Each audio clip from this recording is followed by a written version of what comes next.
For today's video guys ay gagawa ko ng isa sa pinakapaborito kong baon sa biyahe at isa sa pinakapaborito kong merienda sa hapon, ang banana chips. Tara guys, umpisa natin sa pagbalat ng hilaw na saging. Take note guys, hilaw ang kailangan natin dito.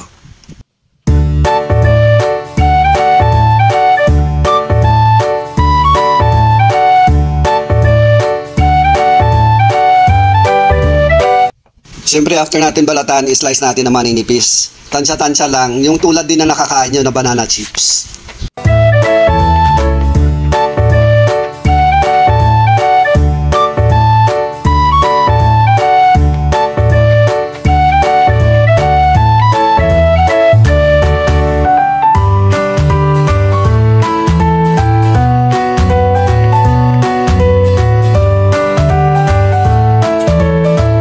Pagkatapos natin slice yung ating saging, i-ready na natin yung sugar tsaka suka. Tansyahin nyo lang guys, yung ginamit ko kasi dyan, 1/4 cup na suka tsaka 1/4 cup na sugar para sa 6 na peraso na saging na hilaw.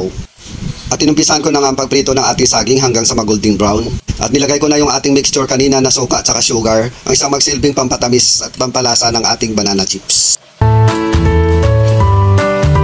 At i-mix-mix lang natin hanggang sa mag-darken na ang kulay ng ating chips. At heto na nga guys yung ating finished product. Kumakalansing at halatang malutong siya. At syempre hindi matatapos tong video na to na walang tikiman. Ito na guys yung ating finished product. Yung ating banana chips. Oh, umawas-awas pa. Yan. Tikman na natin guys kung gaano ito kasarap. Itong sarap.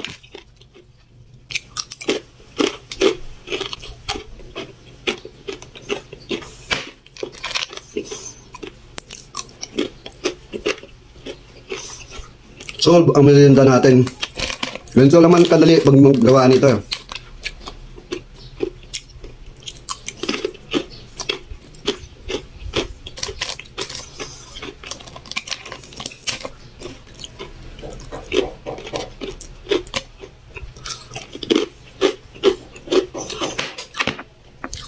Okay guys, that's all for today's video. Kasi uubusin ko muna itong aking banana chips. Maraming salamat sa panonood.